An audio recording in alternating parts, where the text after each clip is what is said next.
Makanya ada orang yang bekerja keras, kerjanya pakai otot, hasilnya pas. Hari ini kerja, hari ini habis. Besok belum tentu punya rezeki lagi kalau nggak kerja. Padahal ada waktu di mana kita ini suatu saat tidak bisa bekerja lagi, tapi tetap butuh uang, bukan?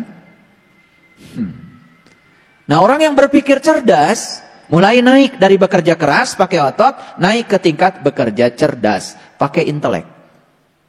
Tapi hasilnya juga tidak akan jauh dari pas. Nah, orang yang lebih keren lagi, dia bekerja, mengakses sesuatu yang tanpa batas di kehidupan ini. Namanya bekerja ikhlas. Hasilnya tanpa batas. Dengan apa kerjanya? Dengan spiritual. Membuka jalan-jalan baru. Yang berbeda dengan jalan kebanyakan orang yang telah ditempuhnya. Orang yang berada di kecerdasan ini menjadi kaya bukan dengan cara mengumpulkan. Dia menjadi kaya dengan cara berbagi. Tapi yang di dua kecerdasan tadi itu, dia berpikir akan menjadi kaya dengan terus mengumpulkan dan penguatan diri.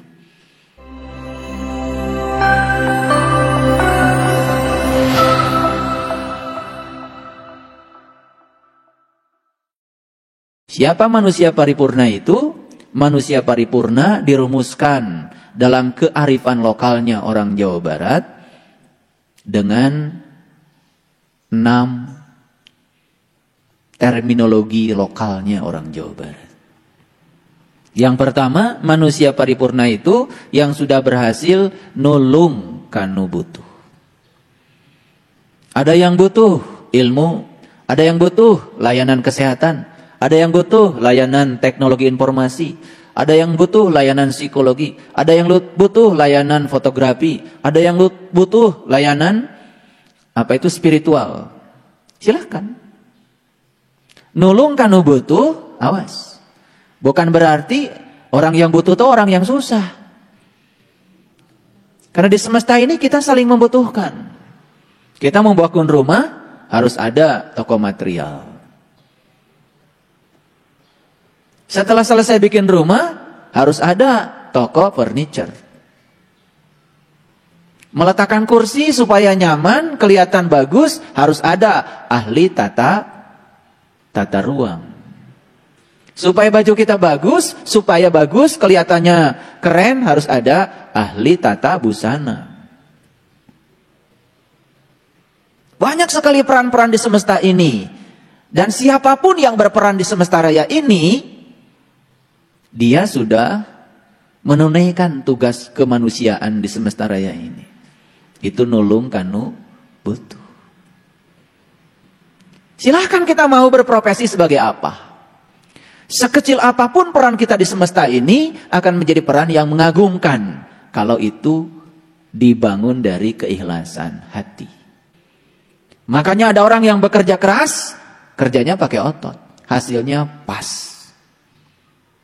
Hari ini kerja, hari ini habis. Besok belum tentu punya rezeki lagi kalau nggak kerja. Padahal ada waktu di mana kita ini suatu saat tidak bisa bekerja lagi, tapi tetap butuh uang, bukan? Nah, orang yang berpikir cerdas, mulai naik dari bekerja keras pakai otot, naik ke tingkat bekerja cerdas pakai intelek. Tapi hasilnya juga tidak akan jauh dari pas. Nah, orang yang lebih keren lagi, dia bekerja, mengakses sesuatu yang tanpa batas di kehidupan ini. Namanya bekerja ikhlas. Hasilnya tanpa batas. Dengan apa kerjanya? Dengan spiritual. Membuka jalan-jalan baru. Yang berbeda dengan jalan kebanyakan orang yang telah ditempuhnya. Orang yang berada di kecerdasan ini, menjadi kaya bukan dengan cara mengumpulkan. Dia menjadi kaya dengan cara berbagi. Tapi yang di dua kecerdasan tadi itu, dia berpikir akan menjadi kaya dengan terus mengumpulkan dan penguatan diri. Makanya, lihat. Banyak sekali manusia yang membuang waktunya hanya untuk mengumpulkan sesuatu yang akan dia tinggalkan. Pelit sekali. Tidak peduli pada orang lain. Boro-boro untuk orang lain, untuk dirinya sendiri pun pelitnya luar biasa. Duitnya terus aja ditiduri di bawah bantal, hanya untuk makan enak pun berpikirnya 1000 kali.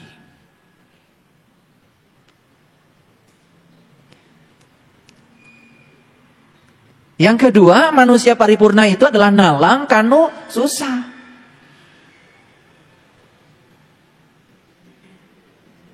Banyakkah orang susah di semesta ini? Banyakkah orang yang menderita di semesta ini? Banyak apa tidak? Begitu saya bilang kata susah, yang terpikir oleh kebanyakan kita itu selalu saja urusan ekonomi. Padahal banyak orang susah di semesta ini, ekonominya luar biasa, berlimpah. Tapi susah. Rata-rata orang yang korupsi, itu orang yang punya jabatan. Dan jabatannya pasti tinggi. Karena jabatannya rendah, apa yang mau dikorupsi? Saya mau tanya, pinter enggak? Itu para koruptor itu kelebihan hidupnya apa kekurangan?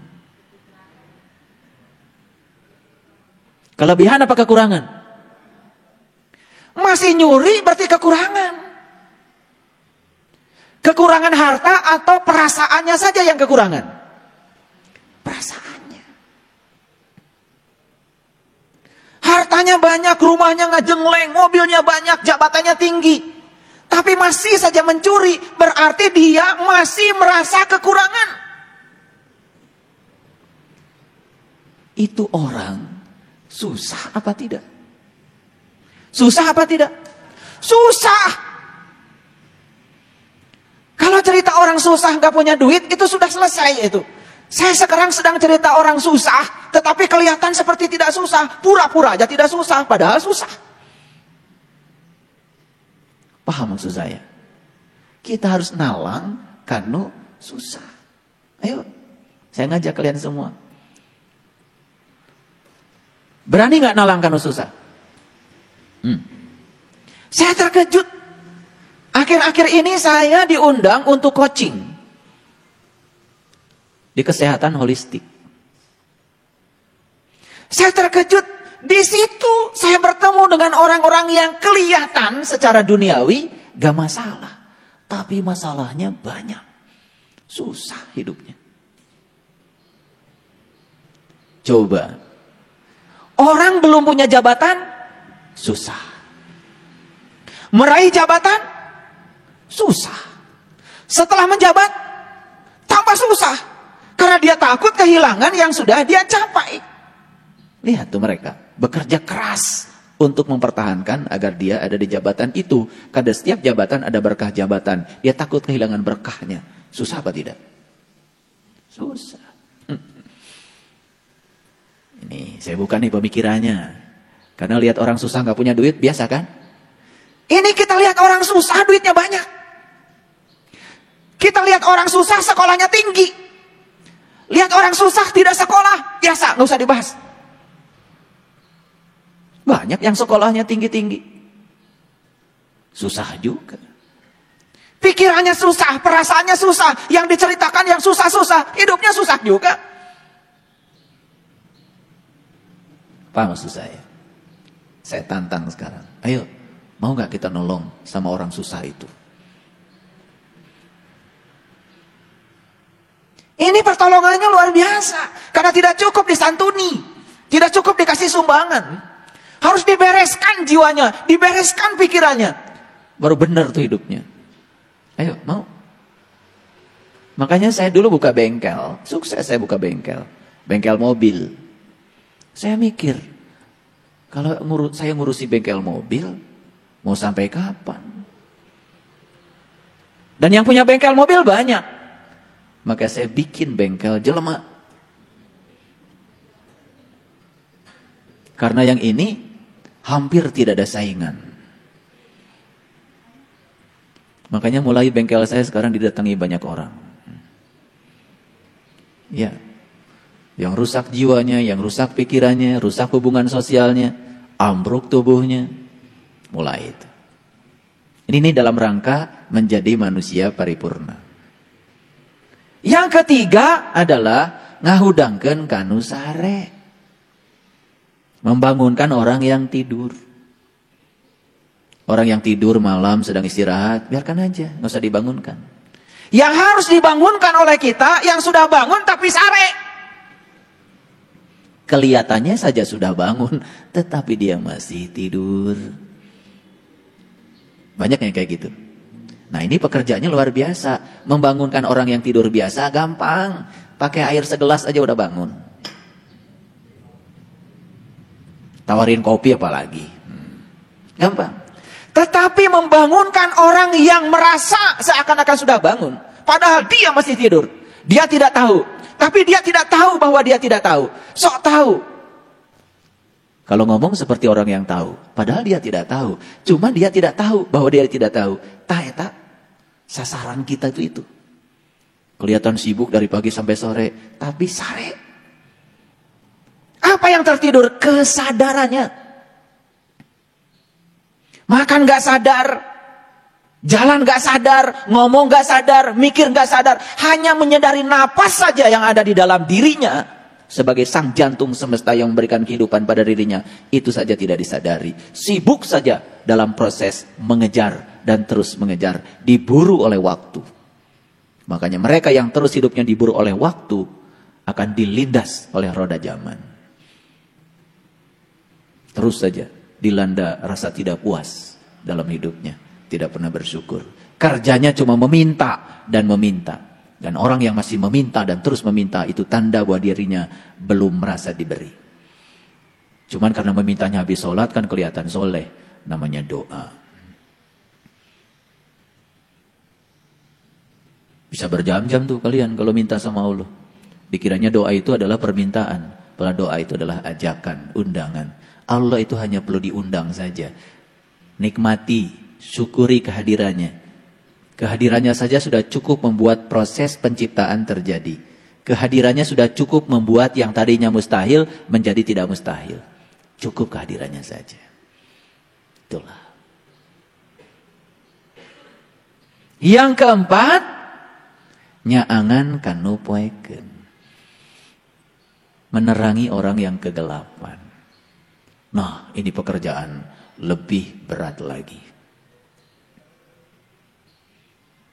Orang yang merasa tinggal di tempat terang seperti ini, banyak. Tapi orang yang kegelapan di tempat terang,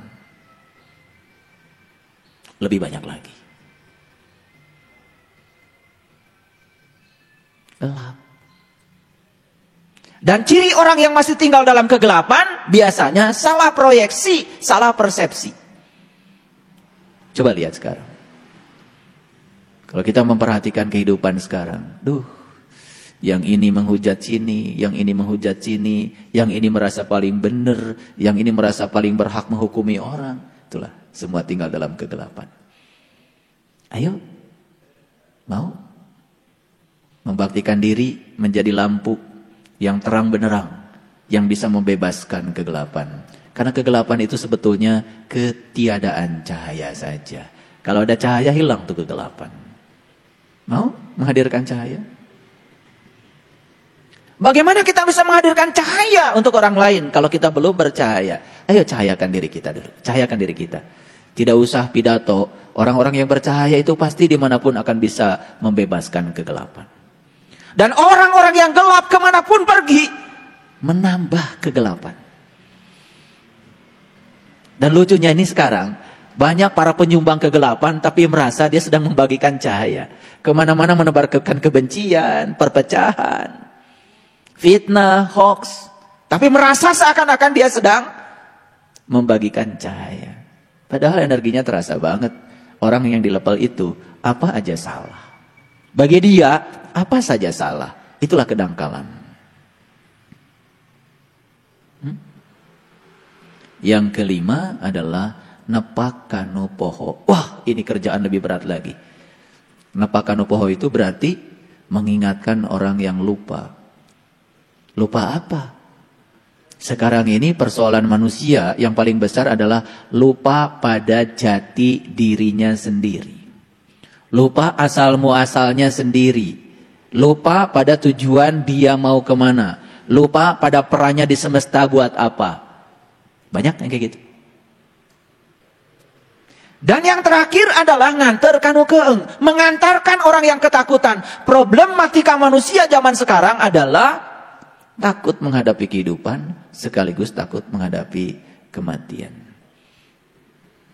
Makanya hari ini saya akan menyampaikan sebuah berita besar. Silakan lihat di layar monitor ini. Ya. Saya hari ini akan ngasih bonus kajian spesial surah An-Naba. Jadi An-Naba itu artinya berita besar. Berita besar tuh An-Naba itu. Makanya diutuslah ke semesta ini adalah para nabi. Makanya para nabi, para rasul itu tugasnya cuma 3. 1 menjadi saksi, 2 penyampai berita gembira, 3 memberikan peringatan. Itu di dalam Quran, jelas sekali. Ya? Sudah siap menerima berita besar? Oke, karena kita akan bicara berita besar ini hari ini. Para sahabat, hentikan dari sekarang upaya mencari kedamaian. Hentikan dari sekarang upaya mencari kedamaian. Kaget? Pasti kaget. Karena semakin kita mencari kedamaian, semakin kita tidak damai. Sederhana sebetulnya. Saat kita sedang berada dalam ketidakdamaian, terima saja ketidakdamaian itu apa adanya, seutuhnya. Begitu kita terima ketidakdamaian seutuhnya, saksikan saja. Maka ketidakdamaian dalam waktu yang singkat akan berubah menjadi kedamaian. Hanya seperti itu saja. Jadi begitu kita sedang berada dalam ketidakdamaian, saksikan saja. Terima saja ketidakdamaian itu seutuhnya. Begitu diterima ketidakdamaian, kita akan bisa mengubah ketidakdamaian menjadi kedamaian dalam waktu yang amat sangat singkat. Saya kasih tekniknya. Rumus besarnya sederhana. Apapun kalau diterima seutuhnya, itu akan membuat kita menjadi damai. Termasuk ketidakdamaian, begitu kita terima seutuhnya, damai. Karena dari kecil selama ini kita diajari untuk selalu menolak kontradiksi. Bayangkan, dari kebiasaan menolak kontradiksi, tiba-tiba sekarang kita diajarkan di sini untuk menerima semua kontradiksi apa adanya. Memang perlu latihan yang luar biasa.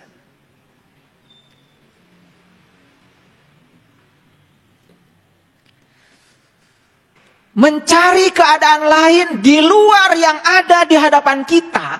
Ulangi.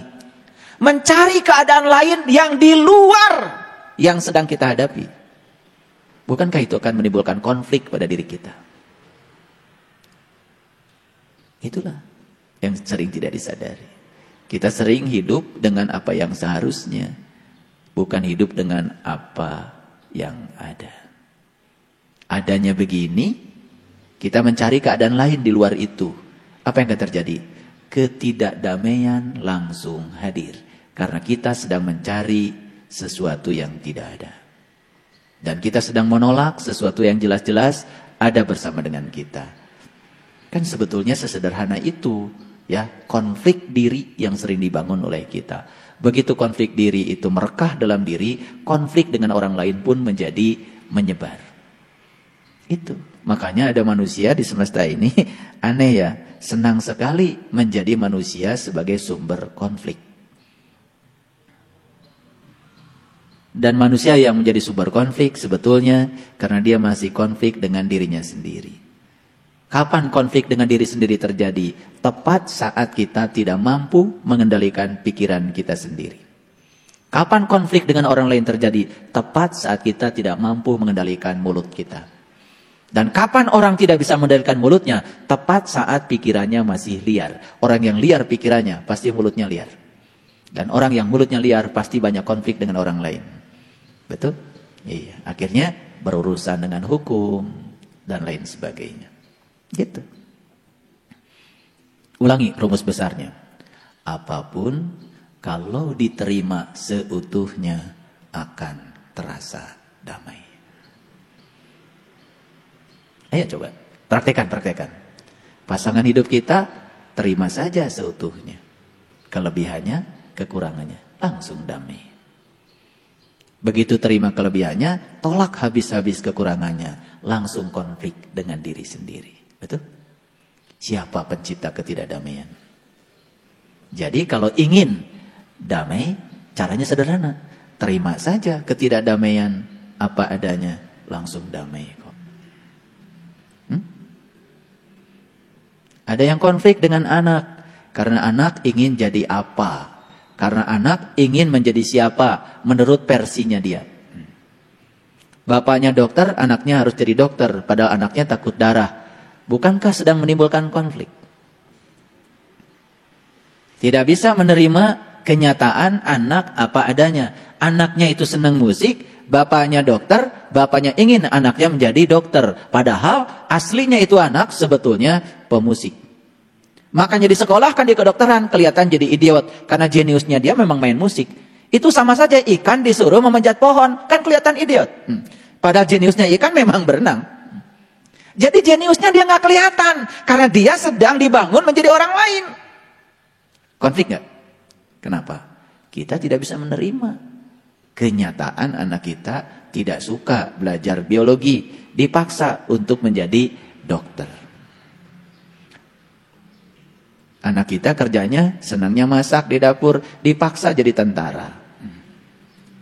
Karena bapaknya tentara. Konflik nggak? Kayak kasihan tuh anak bisa stres umur-umur. Makanya saya perhatikan sekarang ini banyak sekali manusia yang tidak bahagia dengan profesinya. Saya terkejut kemarin ngasih kuliah entrepreneurship, kewirausahaan. Saya tanya satu-satu mahasiswa saya, apa kesukaan kamu? Nyanyi Pak. Loh, kok ada di jurusan fisika? Kamu tersiksa nggak belajar fisika? Stres banget Pak. Loh, kenapa bikin neraka sendiri? Ibu saya Pak, pengen saya jadi guru fisika. Nah, mulai kelihatan. Alam bawah sadarnya nanti akan menggunung. Dan suatu saat dia akan ambruk tuh. Dia tidak bahagia di profesinya. Dan bayangkan, ketika orang tidak bahagia di profesinya, maka dia akan bekerja dalam keadaan tidak bahagia. Berkembang apa tidak? Tidak akan berkembang. Karena yang akan berkembang itu mereka yang bekerja sesuai bidangnya. Makanya orang tua, jangan sok-sokan deh sama anak.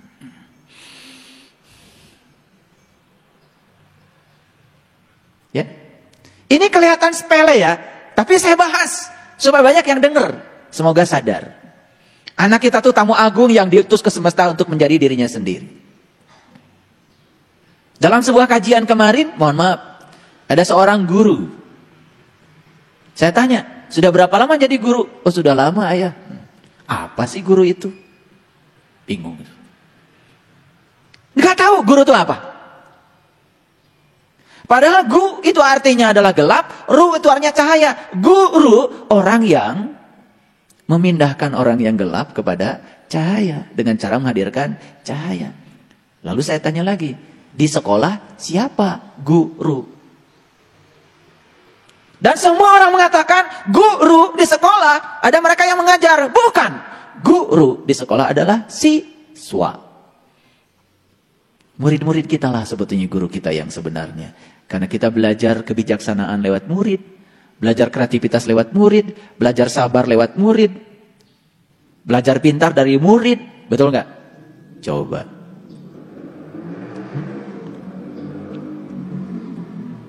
Kan murid itu dari kata uridu. Uridu itu kan artinya orang yang berkehendak. Uridu itu orang yang berkehendak dalam bahasa Arab. Jadi murid orang yang berkehendak. Berkehendak untuk mentransformasikan dirinya. Menjadi siapa? Menjadi siapa? Menjadi siswa. Si itu manusia. Swa itu artinya mandiri. Swadaya. Swasembada. Jadi siswa artinya orang yang sedang memandirikan diri. Yaitu orang yang sedang menjadikan dirinya menjadi dirinya sendiri. Saya tanya guru, siswa artinya apa? Nggak bisa jawab lagi. Kita tidak peduli terhadap hal-hal yang semacam itu. Dianggap nama itu nama aja. Padahal di balik semua nama itu ada makna yang luar biasa. Paham? Oke. Makanya pelajaran dari semua agama satu sebetulnya, berserah diri. Apa artinya berserah diri? Menerima apapun apa adanya. Dan yang paling penting, tidak mencari keadaan lain di luar keadaan yang sedang dia hadapi. Itu namanya kuncinya berserah diri. Itulah kuncinya kedamaian. Makanya Islam diartikan damai. Orang yang sudah bisa Islam dipanggil oleh Allah dengan sebutan Muslim. Jadi Muslim itu siapa?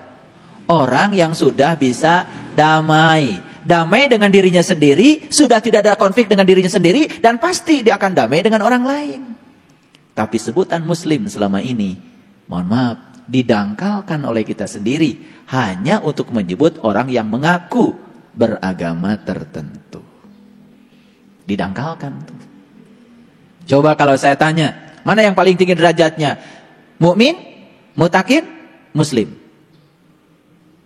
Mana yang paling tinggi? Tuh. Padahal di Quran jelas, ya ayyuhalladzina amanu ittaqullah haqqa tuqatih la tamutunna illa wa antum muslimun. Jadi yang paling tinggi derajatnya itu Muslim. Tetapi sebelum Muslim dia harus menjadi mukmin. Sebelum mukmin dia harus menjalankan laku muttaqin. Mukmin, mutakin, Muslim. Makanya Muslim menjadi syarat mati. Janganlah kamu mati sebelum kamu jadi orang yang damai. Kan gitu. Kalau mati dalam keadaan tidak damai, berarti matinya ya nemplok tuh di pohon mangga. Paham? Ngerti sekarang damai? Jadi cara damai adalah menerima ketidakdamaian seutuhnya apa adanya. Maka ketidakdamaian akan berubah menjadi kedamaian. Bisa dipahami? Oke. Di mana sumbernya kedamaian? Di Dia yang Maha Damai. Allahumma anta salam. Ya Allah, anta salam. Engkau adalah kedamaian. Wa minka salam. Dari dirimulah kedamaian. Wa ilaika yaudus salam. Ya kan? Engkau juga yang bisa memasukkan aku pada kedamaian. Wa adkhilna jannata darussalam. Masukkanlah aku pada taman yang penuh dengan kedamaian. Darussalam. Taman yang penuh kedamaian. Udah tahu belum taman itu? Sudah tahu taman itu? Kalau kata Bang Alex, taman itu harus ditanya dalam diam, dijawab dalam diam. Ditanya dalam diam, dijawab dalam diam. Maka dalam diam kita bisa bertemu dengan Darussalam, taman yang penuh kedamaian. Itu istilah Bang Alex karena orang Jakarta. Kalau istilah kami di Bandung, indit bari cicing, milampah tengalengkah. Tuh. Keren tuh bahasanya. Disitulah sumber kedamaian. Bergetar, berdenyut di puncak kesadaran. Hening, bening, dingin lah kalau di lagu Sidratul Muntaha. Makanya waktu saya menulis lagu Sidratul Muntaha, saya menyebut 3 kata itu. Hening, bening, dingin. Karena yang saya rasakan ketika berada di Darussalam itu, yang ada cuman hening, bening, dingin. Yang tersisa hanyalah air mata. Gitu. Makanya lagu itu gak sembarang itu. Tetapi manusia tidak pernah tahu apa sih sesungguhnya hambatan besar untuk menuju kedamaian itu. Hambatan besar untuk menuju kedamaian itu adalah segala bentuk-bentuk kenegatifan. Apa itu? 1, ketidaksabaran. 2, amarah yang dahsyat. Kapan amarah menjadi dahsyat? Ketika masalah kecil dibesar-besarkan oleh diri palsu kita. Siapa diri palsu kita? Pikiran yang tidak sadar. Apa yang sering kita dengar dari pikiran tidak sadar? Segala hal yang menakutkan. Apa yang kita lakukan setelah kita dengar? Kita ikuti. Kan gitu yang sering kita lakukan. Mendengar pikiran kita, setelah itu mengikuti pikiran kita. Betul? Takut tikus. Tikusnya nggak ada. Diada-adakan di pikiran kita. Seakan-akan tikusnya ada. Mau jalan ke sana, nggak mau. Karena takut ada tikus. Padahal di sana nggak ada tikus. Cuman pikiran saja yang bilang ada tikus. Setelah kita dengar, kita ikuti. Yang nggak kemana-mana. Takut sesat. Orang yang takut sesat, selamanya sesat. Karena hanya orang yang berani tersesat, yang selamanya tidak akan tersesat. Mau pergi ke Seriwangi, cari rumah saya, takut sesat. Orang yang takut sesat, di mana sekarang? Di kamarnya aja. Tapi yang berani tersesat, ya udah jalan aja. Ntar juga nanya.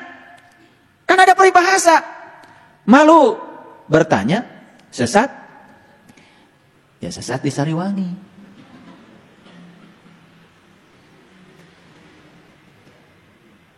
Tidak tahu tetapi tidak mau tahu. Sok tahu tidak mau nanya. Menyalakan Google Map tidak bisa, turun dari mobil nggak mau. Nah orang-orang yang model kayak gini nih, ya yang berbahaya. Gak nyampe di sana tapi cerita seakan-akan sudah sampai. Baru aja. Jadi orang yang mengawali iman, besok-besok sudah ngaku jadi orang beriman. Mengawali iman belum tentu jadi orang beriman. Ada tahap-tahapan yang harus ditempuh untuk menuju sana. 3, suasana hati yang tertekan. 4, keputusasaan. 5, kalau saya sebutkan, habis waktu kita. Dan ternyata kenegatifan itu masih ada gak dalam diri kita? Saya ulang lagi, ketidaksabaran. Masih? Amarah yang meledak-ledak? Masih. Kenapa bisa meledak? Karena dikomporin. Oleh siapa? Ya oleh pikiranmu sendiri. Karena pikirannya masih dalam kegelapan, ngomporin aja kerjaannya. Betul gak? Iya. Kan sebetulnya kebakaran itu terjadi menjadi besar karena ada bahan bakar. Bahan bakarnya apa? Ya rumah kita. Dikipas-kipasin sama apa? Sama angin. Angin bawa oksigen. Terjadi proses oksidasi. Karena jumlah oksigen yang datang ke situ tambah besar. Kan kalau di kampung ya, kalau mirun sene, kalau susah nyala, kan ditiup pakai song-song. Ngasih apa itu? Ngasih oksigen. Tiup ya tiup. Merenaon. Duh kak, pokoknya mah tiup. Karena nggak ngerti, padahal sebetulnya ngasih oksigen. Supaya proses oksidasinya lancar. Betul nggak? Iya. Besar tuh apinya. Syarat api membesar, satu ada bahan bakar tambahan, yang kedua ada yang ngipasin. Gitu aja.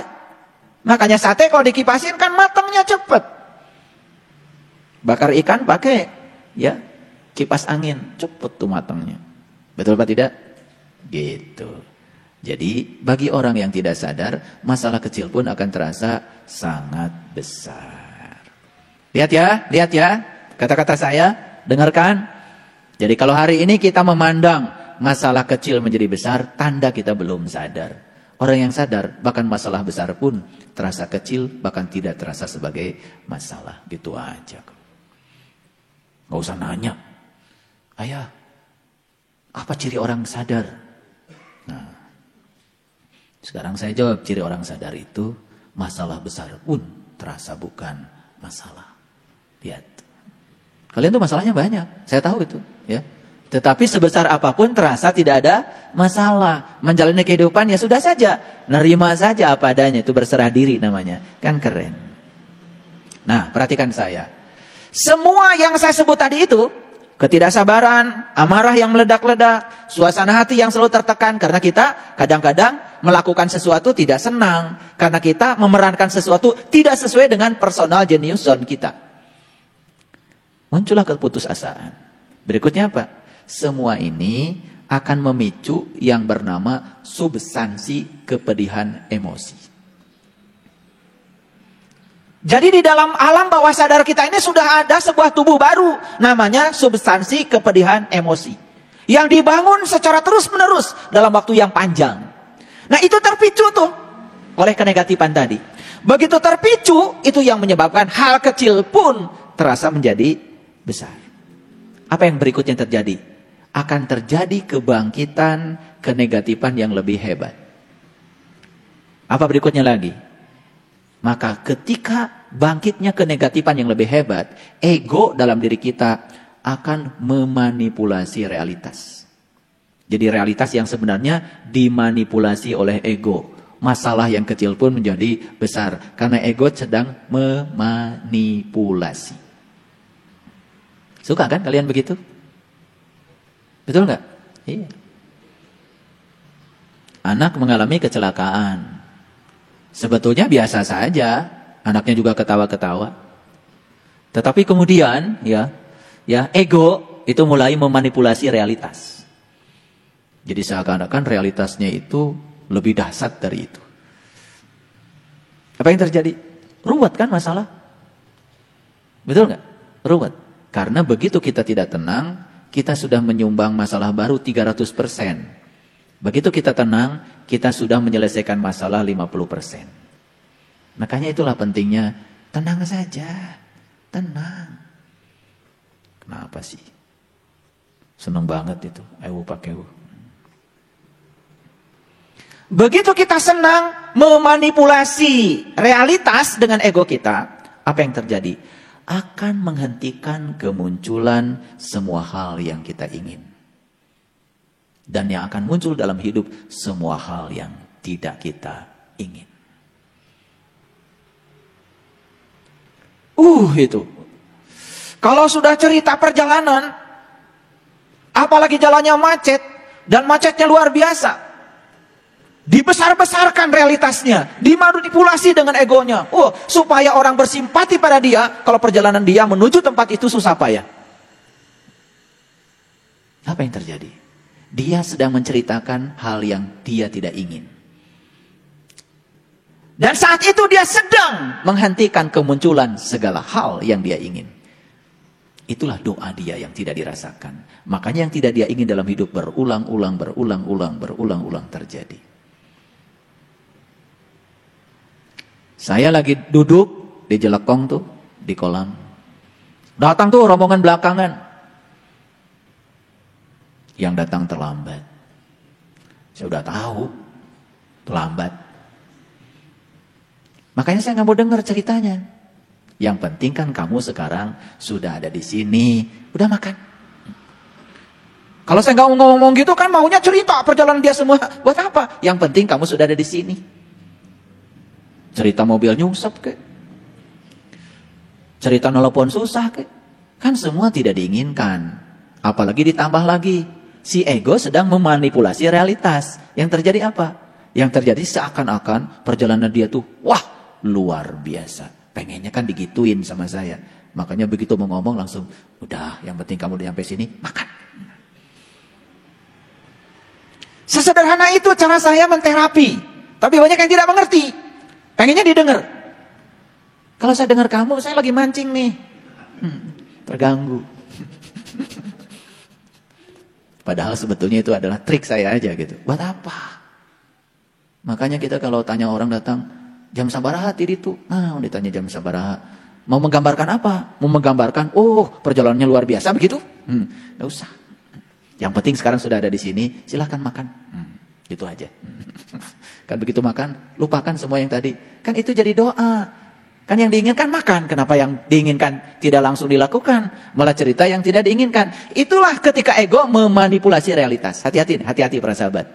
Ini saya ngomong agak dalam sebelum masuk ke sini, karena nanti gongnya di Annaba ini. Ini ilmunya dijelaskan dulu. Jadi sebetulnya dari tadi itu, ya, untuk menuju kedamaian itu kita menciptakan hambatan sendiri. Dan hambatan yang kita bangun itu adalah kenegatifan. Dan kenegatifan itu kemudian memicu segala substansi kebudayaan emosi dalam diri. Lalu substansi kebudayaan emosi dalam diri tubuhnya membesar karena dikasih nutrisi oleh kita. Lalu hal kecil pun menjadi kelihatan besar. Lalu kenegatifan bangkit menjadi lebih hebat lagi. Berikutnya tak terasa tuh si ego terus memanipulasi realitas. Jadi seakan-akan masalahnya besar banget gitu. Bagaimana kita mau memandang masalah besar menjadi kecil kalau kita masih memiliki watak semacam itu? Lalu yang paling berbahaya adalah kemunculan segala hal yang diinginkan dalam hidup menjadi sirna. Yang muncul apa? Segala hal yang tidak diinginkan dalam hidup. Kalau ketemu saya jangan cerita nggak punya uang. Cerita punya uang. Itu. Walaupun duitnya can ayah, nggak apa-apa. Cerita yang diinginkan aja. Ya, itu. Makanya kenapa ya? Kenapa saya tidak pernah mau fokus pada orang yang mengeluh? Karena saya kasihan. Dia tidak sadar sebetulnya keluhan itu sedang menghambat kemunculan segala hal yang dia ingin. Gitu. Paham ya? Gitu. Sok atuh mulai dari sekarang. Eureun ngomong anu teu dipikahayang teh. Hayo we diobrolkeun. Kegagalan, masa lalu. Yang senang dibicarakan dari masa lalu apa? Jujur. Yang tidak kalian inginkan. Jarang cerita masa lalu yang menyenangkan. Pasti kalau cerita masa lalu yang tidak disukai. Betul nggak? Nah, ini penting nih. Saya mau kasih rumusnya. Begitu cengkraman masa lalu terhadap pikiran melonggar. Nih ya. Ketika pikiran sudah tidak dicengkram lagi oleh masa lalu. Apa yang terjadi? Pikiran akan hadir saat ini dengan segala berkahnya. Jadi bagaimana kita bisa menghidupi saat ini, di sini, sekarang? Bagaimana saat ini, di sini, sekarang menjadi berkah? Kalau masa lalu kita diizinkan mencengkram terus pikiran kita. Begitu kita hadir di sini, saat ini, sekarang, berkahnya terasa semua, maka kita mudah sekali untuk berserah diri pada apa yang ada. Ulangi, pencerahan itu sebenarnya adalah tidak ada tempat untuk pergi. Catat. Apa pencerahan? Tidak ada tempat untuk pergi. Mau saya buktikan? Begitu kita menolak apa yang ada saat ini, dan kita seakan-akan menghindar dari situ, besok yang sama akan datang lagi.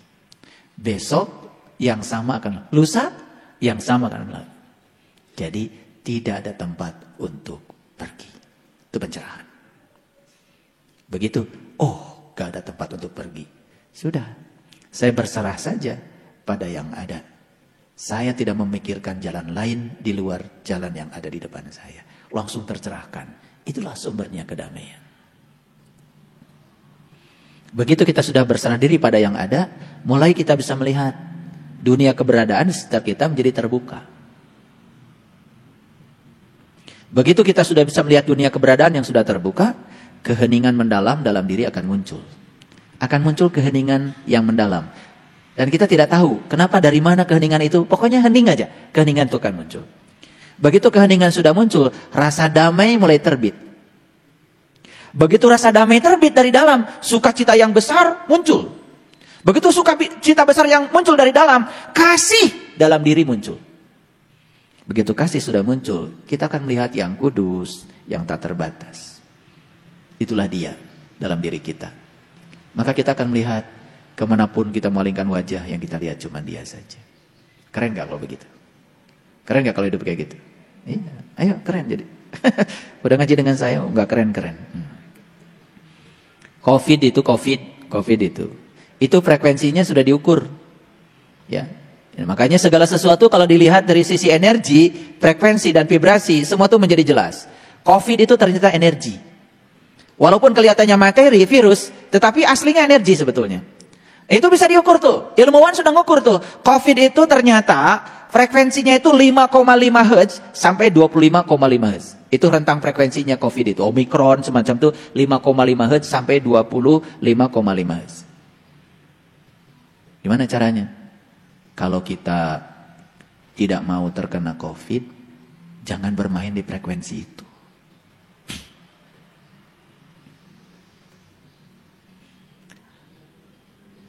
Ketakutan itu frekuensinya di 5,5 sampai 25,5 Hz. Begitu kita bermain di ketakutan, berarti sama dong dengan frekuensinya COVID. Kecenderungan terkena COVID besar. Tapi kalau terkena COVID karena karma, ya jalanin aja, ntar juga sembuh. Tetapi kalau terkena COVID karena kita memang bermain di frekuensi itu, ini benar, ini fisika, ini sains. Ketakutan itu frekuensinya tumpang tindih dengan frekuensinya COVID. Di 5,5 sampai 25,5 ketakutan. Fobia, rasa takut yang berlebihan terhadap sesuatu, itu di frekuensi itu juga. Curiga. Suami di rumah curiga, di luar rumah curiga, kena COVID pasti. Iya. Ya.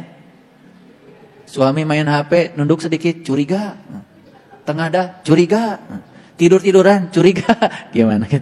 Itu pasti dekat dengan COVID. Karena frekuensinya 5,5 sama 25,5. Cemas. Ini saya tunjukkan ya.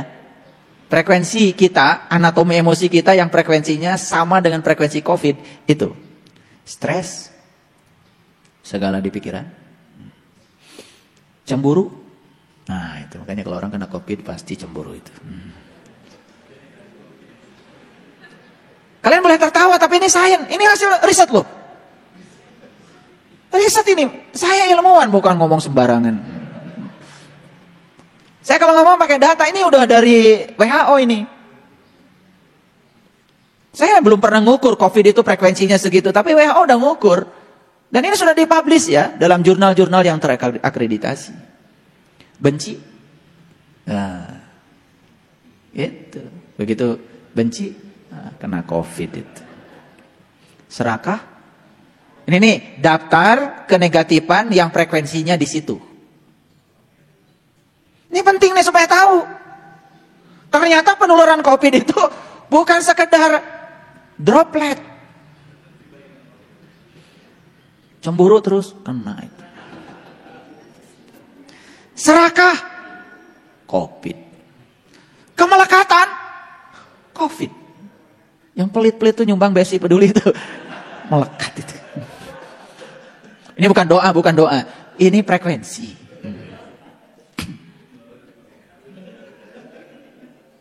Iya dong. Ya, itu frekuensi.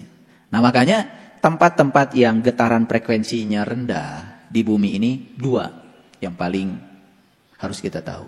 1 rumah sakit, 2 penjara. Itu diukur loh, bukan sembarang ini. Jadi tempat-tempat yang frekuensinya rendah di bumi ini 2. 1 rumah sakit, 2 penjara. Makanya ketika kalian bawa ke rumah sakit, jangan bawa anak. Ini suka maksa, nyogok satpam supaya anak bisa.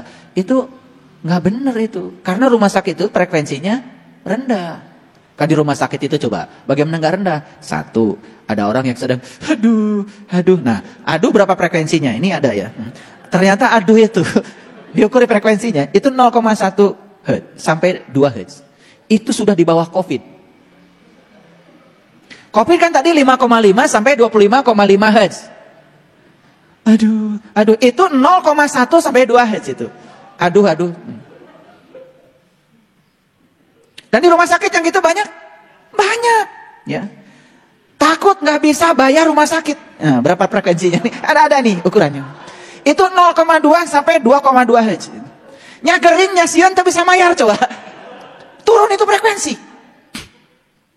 BPJS nggak punya, kerja enggak, dililit pinjol lagi, gering, asup rumah sakit coba, drop itu.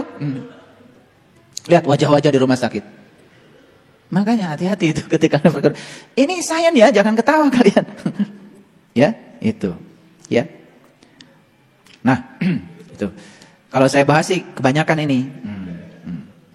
Nah, sekarang frekuensi tinggi. Nah, kalau tadi frekuensi rendah kan? Supaya tahu. Frekuensi tinggi. COVID berapa?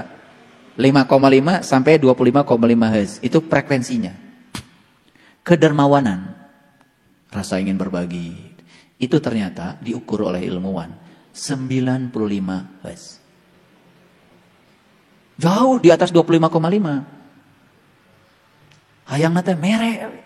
Nah, 95. Jadi yang pelit min 95. Berarti kan gitu, gampang. Iya, itu udah negatif itu, ya. Wah, itu udah di bawah COVID itu. Pokoknya penyakitnya bukan hanya COVID itu. Udah kompleks itu.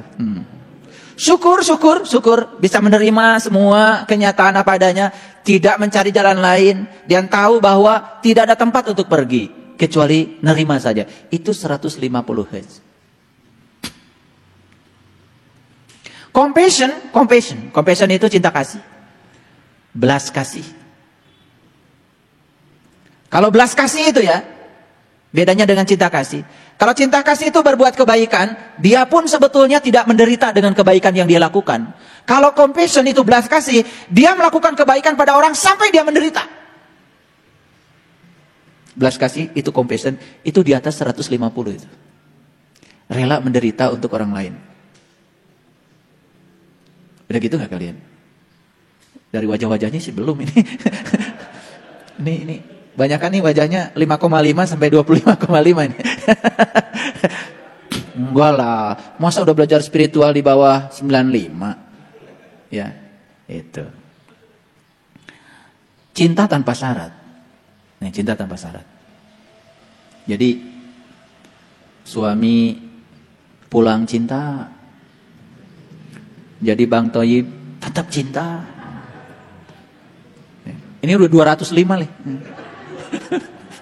Ini pengumuman aja buat ibu-ibu. Bukan buat bapak-bapak, buat ibu-ibu. Sudah tanpa syarat. Ya. Suami gagah, aku cinta padamu. Suami loyo, aku tetap cinta padamu. 205 loh ini. Hertz itu. Kalian tertawa-tertawa dari tadi. Itu 500 Hz. Ayo ketawa yang keras. Tepuk tangan ya buat semuanya. Dari tadi ketawa aja kalian itu. Itu 500 Hz. Nah, ngaji yang benar tuh kayak gini. Bukan balem sidakep. Pengen surga takut neraka. Nah, kalau kayak gitu udah stres aja itu pasti di bawah COVID itu. Makanya ngaji itu kayak gini, ketawa. Ya. Mentertawakan siapa kalian? Nah, gitu. Tapi jangan mentertawakan orang lain. Dari tadi saya tahu kalian mentertawakan. Itu 500 hadiahnya. Lebih dari cinta tanpa syarat, coba. Murah nggak? Murah banget. Makanya ya loh. Kalian kalau dikasih gini jadi nggak mau berhenti. Berhenti dulu. Makanya banyak-banyak mencintai, banyak-banyak tersenyum, banyak terima kasih, banyak bernyanyi, banyak menari, ya, olahraga, menikmati alam. Kalau diajak sama saya, ayo kita pergi ke alam, nggak usah banyak mikir, pergi aja. Nah, karena itu akan membangun frekuensi di atas 500 Hz. Terus terang ya, kalau saya ngajak kalian pergi ke alam, kan kita ketawa aja. Itu menyehatkan itu. Dan ketawa itu sakral. Kalau ada yang bilang ketawa itu dosa, itu harus ngaji dulu itu. Belum benar tuh ngajinya. Dikit-dikit haram, dikit-dikit haram. Kan sekarang banyak yang kayak gitu ya. Ini haram, ini haram, ini haram. Aduh, repot banget gitu. Ya, kayak Tuhan aja dia itu. Itu karena belum pernah mendengar berita besar itu. Ngajinya belum tuntas itu. Makanya sekarang ngajinya berita besar. Ayo kita baca sekarang.